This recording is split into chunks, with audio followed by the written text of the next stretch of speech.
नमस्कार, मैं हूं आशुतोष। आप देख रहे हैं टेलीकास्ट न्यूज। मुझे तो अपनों ने लूटा, गैरों में कहां दम था, मेरी कश्ती तो वहां डूबी जहां पानी कम था। जी हां, आप सोच रहे होंगे कि मैं इस वाक्य का या इस नज्म का उपयोग क्यों कर रहा हूं। बहुत पुराना नज्म है, हर कोई करता है, लेकिन आज मैं इस नज्म का उपयोग बिहार के मुख्यमंत्री नीतीश कुमार के लिए मैं कर रहा हूं।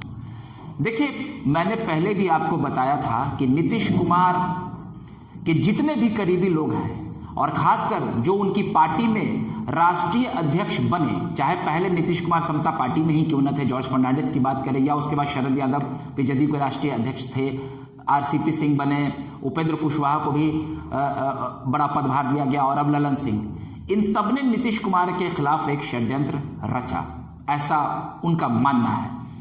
शरद यादव की भी आखिरी दिनों में लालू परिवार से काफी नजदीकियां थी और इस बार ललन सिंह पर भी उन नजदीकियों का आरोप लग रहा है। हालांकि ललन सिंह ने जो एक गुप्त बैठक की, ये तमाम टीवी चैनल्स और कई अखबारों में और कई यूट्यूब चैनल्स पर चल रहे हैं कि ललन सिंह ने नीतीश कुमार के खिलाफ गोलबंदी कर एक बैठक की थी, गुप्त बैठक, जिसमें 12 विधायक मौजूद थे और नीतीश कुमार की सत्ता हस्तांतरण कर तेजस्वी प्रसाद यादव को सीएम बनाने के लिए गोलबंदी की गई थी और इस बात की भनक बिहार के मुख्यमंत्री नीतीश कुमार को लगी।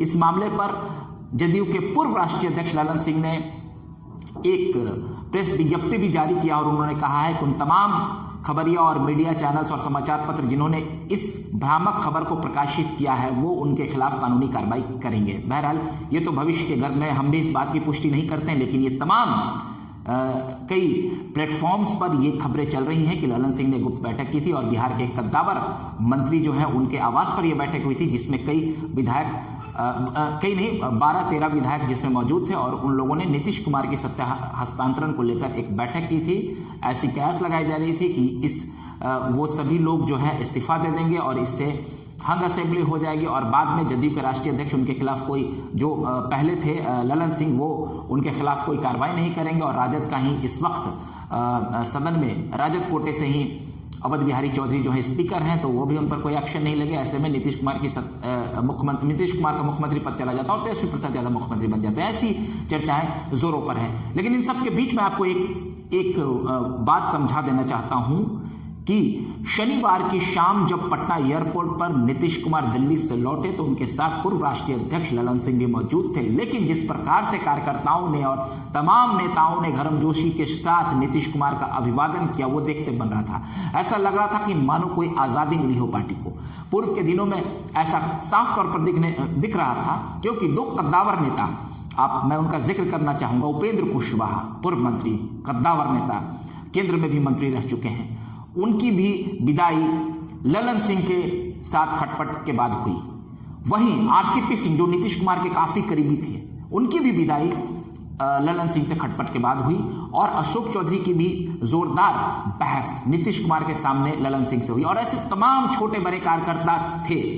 प्रोफेसर रणवीर नंदन जो कि जदयू के पूर्व एमएलसी थे, वो भी ललन सिंह पर कई आरोप लगाकर पार्टी छोड़ गए। प्रगति मेहता जो अब भाजपा में शामिल हो गए हैं, उन्होंने भी ललन सिंह पर कई आरोप लगाए। तो तमाम छोटे बड़े कार्यकर्ता आज शाम को जब एयरपोर्ट के पास मौजूद थे, तो जब मीडिया उनसे बात कर रही थी तो वो खुलकर तो नहीं कह रहे थे, लेकिन इशारों में ललन सिंह के खिलाफ उनकी बातें और उनके तल्ख तेवर निकल रहे थे। वहीं नीतीश कुमार भी अब पूरी तरीके से घिर गए हैं, क्योंकि उनके अपने ही करीबी ललन सिंह ने उनके खिलाफ जो ये षड्यंत्र रचा, जिसकी सूचना नीतीश कुमार को मिल गई। तो वहीं अगर हम पूर्व की बात करें तो उनके करीबी आरसीपी सिंह ने भी बीजेपी के साथ सहयोग से उनकी सत्ता गिराने की कोशिश की थी, ऐसी भी सूचनाएं बाहर आई थी।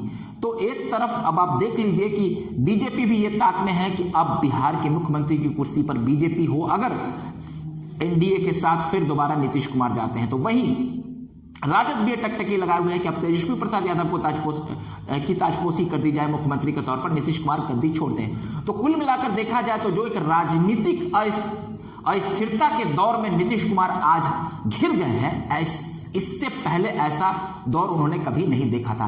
अगर वो इस बार चौकस नहीं होते और अगर उन तक सूचनाएं नहीं पहुंचती तो ये पूरी तरीके से आप मान कर चलिए कि बिहार में नीतीश कुमार बतौर मुख्यमंत्री अपनी कुर्सी गंवा चुके होते, लेकिन ऐन मौके पर 20 दिसंबर को उनको ये सूचना मिल गई जब वो दिल्ली में थे कि उनके साथ षड्यंत्र रचा जा रहा है और बहुत जल्द ही कुछ विधायक इस्तीफा देंगे, हंग असेंबली होगा और उनकी कुर्सी जा सकती है। और उनके अपने ही पार्टी के पूर्व राष्ट्रीय अध्यक्ष यानी ललन सिंह ऐसा खेल कर रहे हैं। वहीं बीजेपी भी अब फूक फूक पर कदम रख रही है। अगर हो सकता है, क्योंकि अभी क्या चल रहा है बिहार में, वो बड़े बड़े विद्वान भी इसका कुछ अंदाजा नहीं लगा पा रहे हैं। क्योंकि मैं आपको स्पष्ट कर देना चाहता हूं कि पिछली बार जब 2022 के अगस्त में नीतीश कुमार ने एनडीए से नाता तोड़ा था, तो गृह मंत्री अमित शाह ने उससे 48 घंटे पहले नीतीश कुमार से बात की थी कि देखिए तमाम टीवी चैनल्स पर इस तरह की खबरें चल रही है, क्या आप पलटी मारने वाले हैं? तो नीतीश कुमार ने कहा बिल्कुल नहीं, ना ना ना ना, एकदम आप निश्चित रहे, ऐसी कोई बात नहीं है।